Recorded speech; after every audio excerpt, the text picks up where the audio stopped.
j'espère que vous allez bien. Aujourd'hui on se retrouve pour une nouvelle vidéo. Aujourd'hui je vous retrouve pour une vidéo, ça fait longtemps que j'en ai pas fait sur ma chaîne. C'est tout simplement, comme vous l'avez vu dans le titre, un update lecture. Aujourd'hui je vais vous présenter 4 livres que j'ai lus durant l'été. J'avoue que je suis à la bourre au niveau de mes updates lecture, quelque chose de bien. Et je sais même pas si un jour je vous présentais tous les livres que je suis à la bourre, parce qu'au bout d'un moment j'oublie un peu moi aussi. On commence tout de suite avec La Sirène et la Licorne, écrit par Erin Mosta et publié aux éditions Rajo. Sorti l'année dernière, j'en avais énormément entendu parler. Cindy Van Wilder en avait vraiment parlé avec beaucoup de bien, du coup il m'intriguait. Et du coup je l'ai lu cet été. Et pour vous faire un petit résumé, on va suivre l'histoire de Lily, une jeune adolescente qui vit à la ville et qui, pour ses vacances d'été, sa mère l'envoie chez sa tante qui habite dans un bled assez perdu au bord de la mer. À savoir que Lily, elle est passionnée de maquillage et d'effets spéciaux.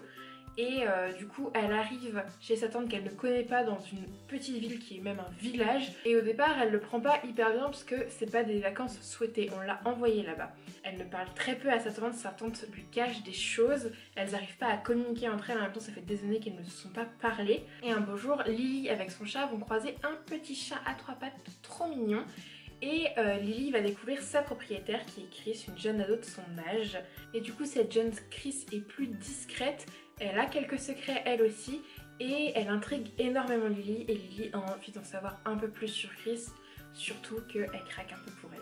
Voilà pour le pitch de cette histoire, une histoire vraiment toute mignonne, toute douce, adorable. C'est un peu un livre doudou pour moi, déjà la couverture je la trouve très doudou. Une couverture faite par Digli, vraiment j'aime beaucoup la couverture. Et ouais c'est un livre doudou, moi je l'ai lu assez rapidement. Et c'est ouais le genre de livre, quand on a un petit coup de mou, une petite panne de lecture, on a envie d'un livre un peu léger qui se lit bien mais toujours avec une belle histoire. Et c'est typiquement vers ce genre de livre que je vais me tourner. C'est un livre qui parle vraiment, je trouve, de la jeunesse actuelle. Et donc c'est un livre, c'est une romance homosexuelle entre ces deux jeunes filles, mais c'est une romance contemporaine, c'est pas non plus qu'une romance. Et c'est vrai que ça dépeint une adolescence d'aujourd'hui et je trouve ça très intéressant. C'est notamment ça qui m'a plu dans ce livre. Et un autre truc que j'ai vraiment beaucoup aimé, et c'est ça qui m'a fait vraiment encore plus apprécier cette lecture, c'est les passions des deux jeunes filles qui sont des passions assez peu communes. On a l'habitude que je suis passionnée par le sport, je suis passionnée par la musique, je dis pas ça, enfin j'ai rien contre ça, c'est des passions très bien, mais c'est vrai que c'est des passions qui sont vues et revues dans les livres. Et ici on a Lily qui est passionnée d'effets spéciaux pour le cinéma. Et on a Chris qui est passionné de navigation, donc c'est vraiment des passions peu communes qu'on retrouve dans la littérature. Et c'est ce qui rend aussi ce duo beaucoup plus attachant, encore plus attachant. Et l'autrice en plus a vraiment bien mis en place la personnalité de ces deux personnages et leur passion. Elle nous décrit bien, ce qui fait qu'on est immergé avec elle dans leur passion. Et moi perso ça m'a trop donné envie de faire des effets spéciaux pour le cinéma. Et je trouve que ça rend encore plus vivant cette romance, ce roman contemporain. Et c'était juste un petit bijou, un petit doudou en automne sous un plaid avec un petit chocolat chaud ou un petit thé de Noël. Moi je vous dis que c'est tout à fait sympathique comme lecture. Ensuite on va continuer avec une autre romance adolescente qui est Starlight de Christina Schiperi, publiée aux éditions Pocket Jeunesse. Christina Schiperi c'est l'autrice de la trilogie où je crois qu'il y a un tome compagnon, je sais plus, ou le tome 1 du point de vue de lui, de la saga My Dilemma Is You que je n'ai pas lu, qui me tentait pas plus que ça. Un jour je suis tombée sur ce livre en occasion, alors à la base j'avais pas du tout l'intention de l'acheter mais je trouve la couverture vraiment très belle et c'est vrai que notamment en été j'aime bien lire des romances et du coup je m'en mets un peu de côté, surtout quand ils sont pas très chers et d'occasion. Dans ce livre on va suivre l'histoire de Daisy qui arrive à l'université, qui est contente, c'est une nouvelle vie qui commence, elle va pouvoir se faire des nouveaux amis, aller en cours, vraiment vivre sa vie normale d'étudiante avec ses deux meilleurs amis jusqu'au jour où elle croise Ethan. Et Ethan qui est en fait son ex-meilleur ami, donc jusque là ça pourrait être très sympathique comme retrouvaille. Que dans la tête de Daisy, Ethan est à l'origine du divorce de ses parents et depuis des années elle lui en veut et depuis des années elle ne lui parle plus. Cependant vous vous doutez bien que si c'est une romance, ils vont réussir à se rapprocher, notamment grâce à une passion en rapport avec l'univers et les étoiles. Et forcément il y a une petite romance qui s'installe et aussi la vérité va éclater. Alors c'est clairement pas la romance du siècle mais je l'ai vraiment bien aimé ce livre. Pour moi c'est un peu le même schéma par rapport au livre que je vous ai précédemment présenté. Pourquoi? Parce que la force de cette romance, la force de ce livre c'est les passions des jeunes. Je crois que je vais faire un update spécial passion des adolescents. Mais c'est vrai que la passion pour elle, la philosophie et lui pour les étoiles, les deux ensemble, c'est un peu comme Erin Mosta a fait avec La Sirène et la Licorne. Elle a tellement bien décrit, c'est vraiment tellement bien ancré dans le personnage et pareil c'est des passions un peu moins communes, même si les étoiles on les retrouve de plus en plus. Ça amplifie le caractère des personnages, vraiment ça le booste, ça mène les personnages vers le haut et du coup ce qui fait qu'on s'attache assez facilement à eux et qu'on a hâte de voir leurs petits moments ensemble. Pour moi c'est pas une romance qui casse trois pattes à un canard et pourtant je l'ai vraiment beaucoup aimé quand même. Il n'y a rien de transcendant, il y a du cliché certes, mais vraiment j'ai apprécié ce cliché là. J'ai beaucoup aimé leur relation. J'ai beaucoup aimé les meilleurs amis de Daisy. Franchement c'est un mélange, c'est une très bonne recette selon moi qui se digère et se mange tout à fait bien, on va dire ça comme ça. Et du coup c'est clairement pas la romance du siècle mais je l'ai quand même appréciée. Je continue avec un livre que j'ai lu pendant mes vacances qui n'est autre que À cœur battant de Charlotte Bousquet, publié dans la collection Echo. Dans ce roman on va suivre plusieurs adolescents qui se retrouvent en plein milieu d'une manifestation pour le climat en plein cœur de Paris. Sauf que l'ambiance est un petit peu particulière parce qu'on est dans des manifestations post-attentat Charlie Hebdo Bataclan, du coup il y a une ambiance relativement particulière.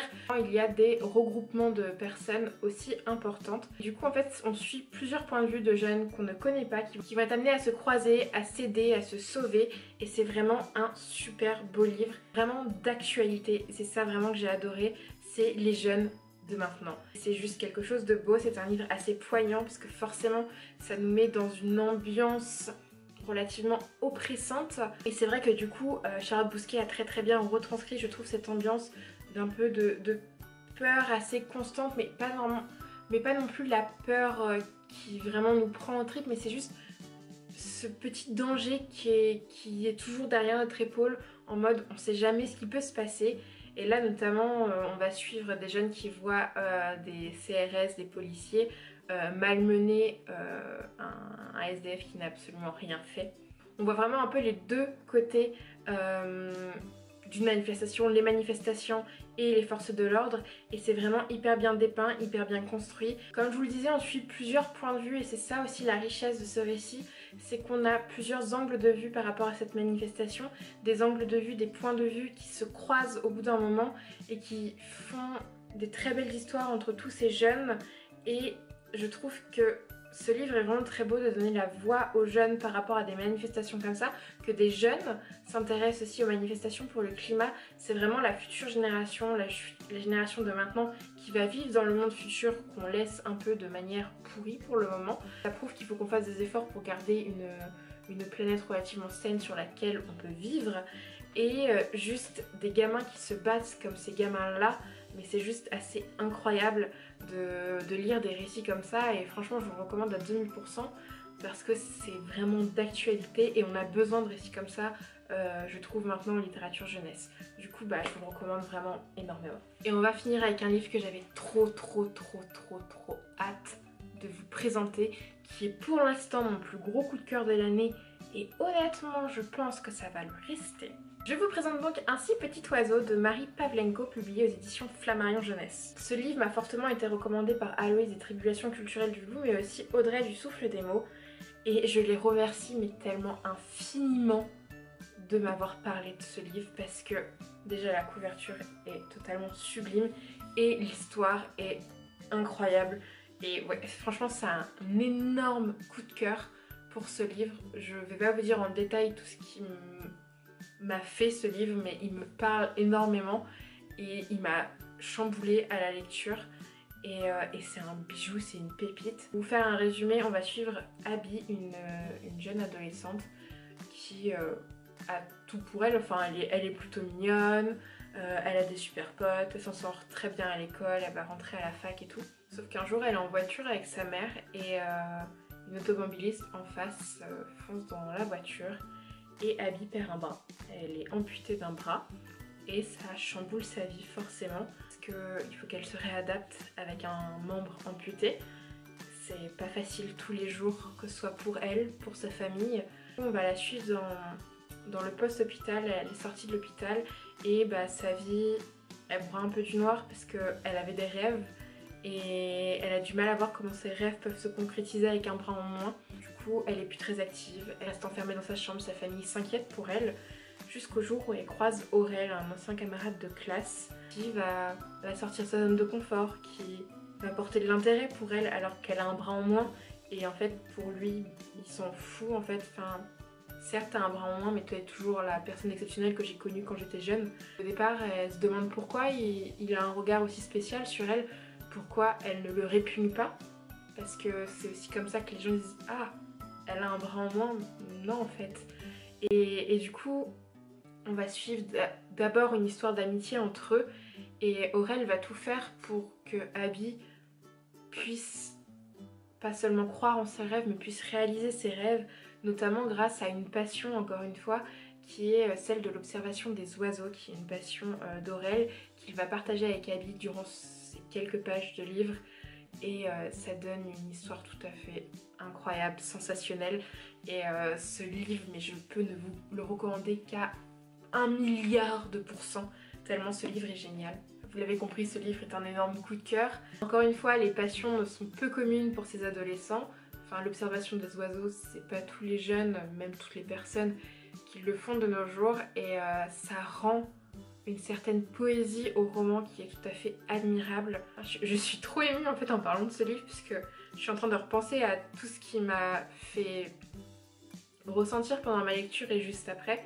Et du coup je suis un petit peu déstabilisée. Ce livre est vraiment d'une beauté incroyable. Le personnage d'Abby est juste, mais elle est tellement forte et waouh quoi. Enfin c'est un modèle, mais j'ai envie d'être comme Abby en fait.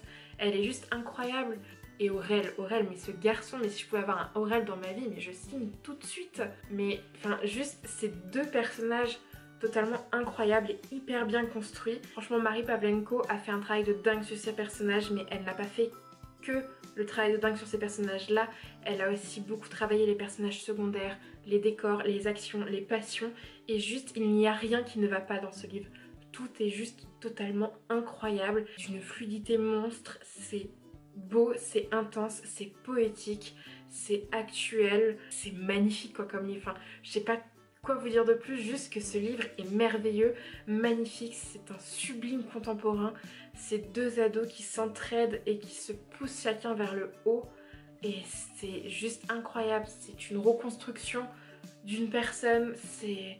Enfin, c'est waouh, c'est puissant. Voilà, ce livre est puissant, il est magnifiquement puissant et je ne peux que vous le recommander, mais d'une manière, mais genre faut que tout le monde à la fin de cette vidéo, je sais pas si 3 personnes vont la regarder, si... Enfin, je m'en fous du nombre de personnes qui vont regarder cette vidéo, mais si vous n'avez pas lu ce livre, franchement, jetez-vous dessus, sur cette pépite, sur cette merveille, sur ce bijou, mais franchement, lisez-le et dites-moi des nouvelles parce qu'il est juste incroyable. Et voilà, j'en ai fini pour mon update lecture, j'espère qu'il vous aura plu. N'hésitez pas à interagir avec moi en commentaire pour me dire si vous avez lu certains de ces livres, si certains vous tentent. Vous m'en recommandez dans le même style, je suis preneuse de toute idée.